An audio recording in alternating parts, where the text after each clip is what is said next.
Hello and welcome to some more Star Citizen, taking a look at the PTU gameplay and patch notes for Alpha 3.3.5c with a lot of quality of life improvements here.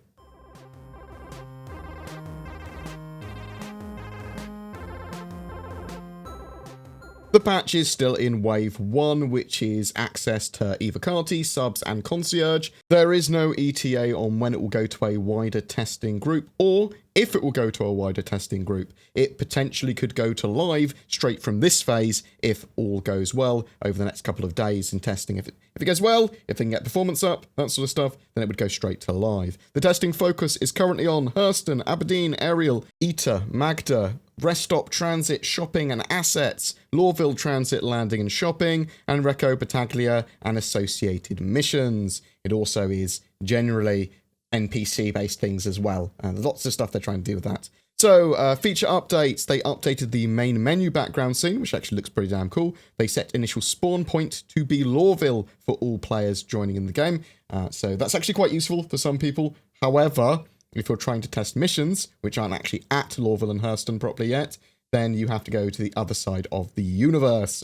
Well, the current universe, the star system, you know what I mean. They've reduced density of some surface assets on Hurston. They've enabled planetary rotation of Hurston, meaning that it has a proper day-night cycle. Mineable rocks on Hurston's moons should no longer be sunk so far into the surface, so you can actually find and extract the ore there. Cargo boxes should no longer become stuck to the player's feet and legs. AI at Korea should no longer become unresponsive or locked in a position, although this is untrue, and they still do. There are still problems with NPCs, and we'll come to that in a second.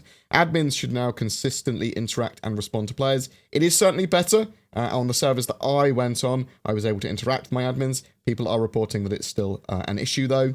Ships in shops should no longer vibrate or be able to be knocked over. The Cyclone at Teacher's shop should now be purchasable. It is 26,500 Alpha UEC, making it by far the cheapest item to purchase in the game when it comes to vehicles. Not the cheapest item, but the cheapest vehicle to purchase in game. Although it is the only vehicle that is locked to the ground that you can purchase with Alpha UEC at the moment. Players should no longer be able to turn the headlights on and off or raise landing gear for ship displays. Selecting loadout customization from the lobby of StarEngine should now take you to the correct location. Respawn UIs should no longer remain on the screen after a StarEngine match ends. The Starfarer should now more consistently talk to the player during the ECN missions.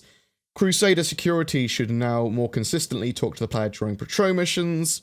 Round starts should now reset the player to their default weapons in StarEngine. They fixed an issue where Arena Commander region would default to AUS or be blank after the player exits to menu. Both the legally and illegally landed ships should now be cleaned up properly at Lawville. The single-click firing should no longer cause some FPS weapons to skip recoil. Battaglia missions should now properly award UEC, or Alpha UEC in this case. They fixed an issue where the Mobi-Glass wouldn't open while in EVA. Quantum travel wingtip trails should now consistently appear on ships. They corrected several ships that had the wrong size quantum drives, including the Cutlass, which now has a size 2, the Constellation, which now has a size 2, and the Caterpillar, which now has a size 3. The appointment mission for Recco Battaglia should now have a full mission description. Outposts around Hurston should now have commodities. They fixed several areas and entities missing audio. They fixed 4 client crashes, 2 server crashes, and the contact add client crash that they were having. There's been various performance tweaks, and there's also a temporary fix to alleviate some of the 1506 errors, or 15W6 errors, or 15,006 errors, whatever you want to call them. However, I didn't seem to be getting them at all in the PTU, only in the 3.3 live build. So some known issues with the PTU. Players may encounter a frequent GPU related crash. I have not yet, and I've been playing for about 3 hours. There are some very noticeable asset streaming issues. There certainly are. The guards fire on criminals at Lawville. Some people will certainly argue that's not 100% a problem, and maybe it is intended, but it's obviously in the known major issues section, and there's no way of criminals to defend themselves, or that they are armistice zones at the moment. So if you go there and you've accidentally become a criminal or whatever, you don't want to just be brutally murdered repeatedly by the guards.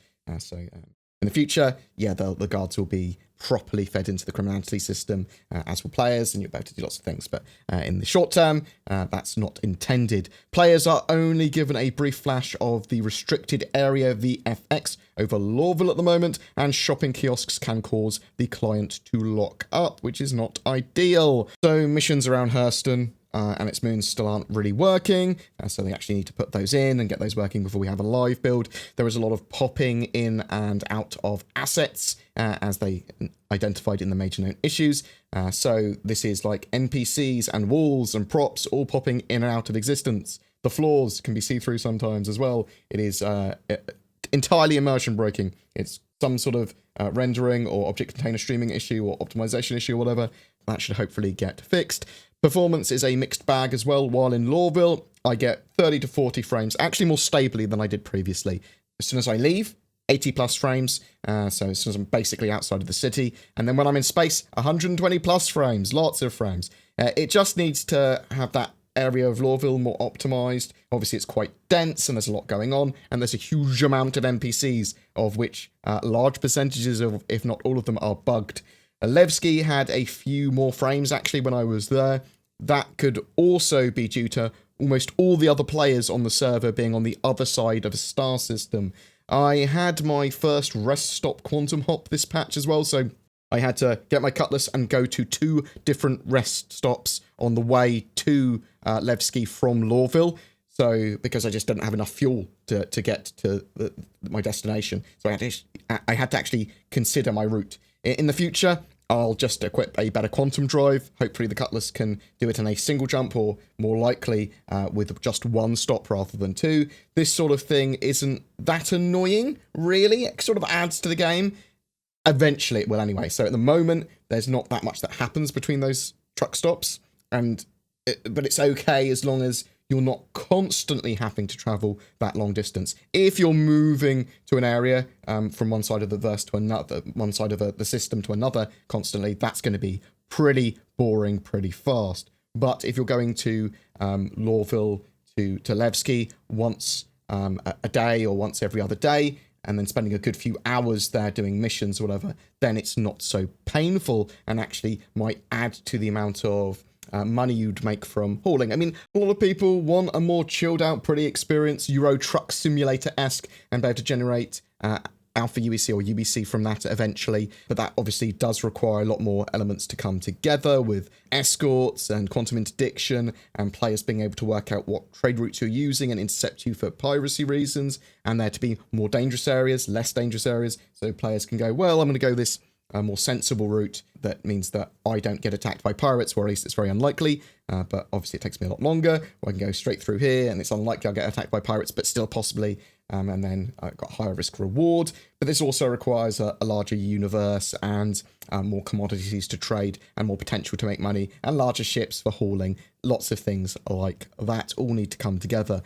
The Tumble Cyclone it teaches only costs 26,500 Alpha UEC, as I said, which is pretty damn cheap. They need to add that Cyclone to the new deal shop at Lawville, so players can grab it for exploring the planet more easily without having to travel across the verse to do that. That'll be really useful, in fact. And then you can spawn them outside the gates and go exploring. Woo!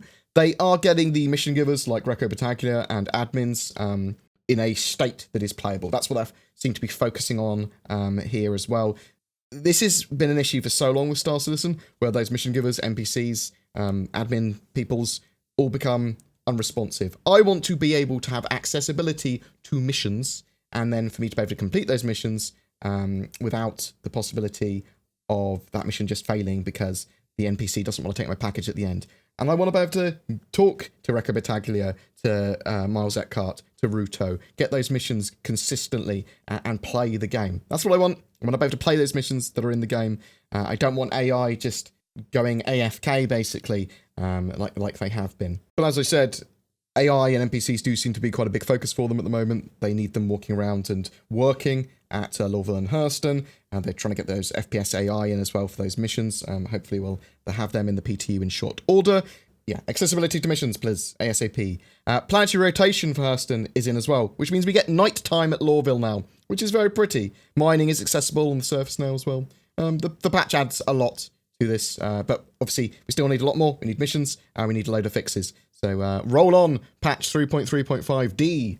If you don't have Star Citizen yet, be sure to create an account with the links below to receive 5,000 UEC, the in-game currency, as a bonus, and to participate in any free flight. Every month we have a ship giveaway. For November, I am giving away a Saber Raven, Star Citizen game package, and a CitizenCon 2948 digital goodies pack. All you need to do to be in for a chance of winning is be subscribed to my YouTube channel and comment on any of my videos made during the month. More details below. If you would like to further support the channel, the links to my Patreon and donations are down in the description below as well. If you are considering getting or upgrading your gaming PC for Star Citizen or any other game for that matter, instead consider the Shadow Cloud gaming service. It's a subscription-based service that leverages your internet connection to turn any appropriate device, whether it be an old PC, smartphone, tablet, and more, into a powerful Windows 10 gaming PC. It's been working well in the latest 3.3.0 PTU patch of Star Citizen. I'm going to try and maintain a best practices guide on my website as well. More information is available in the links below, and if you do decide to try it, use the code BoredGamer to get a discount. Thanks for watching, guys, and I'll see you in the verse.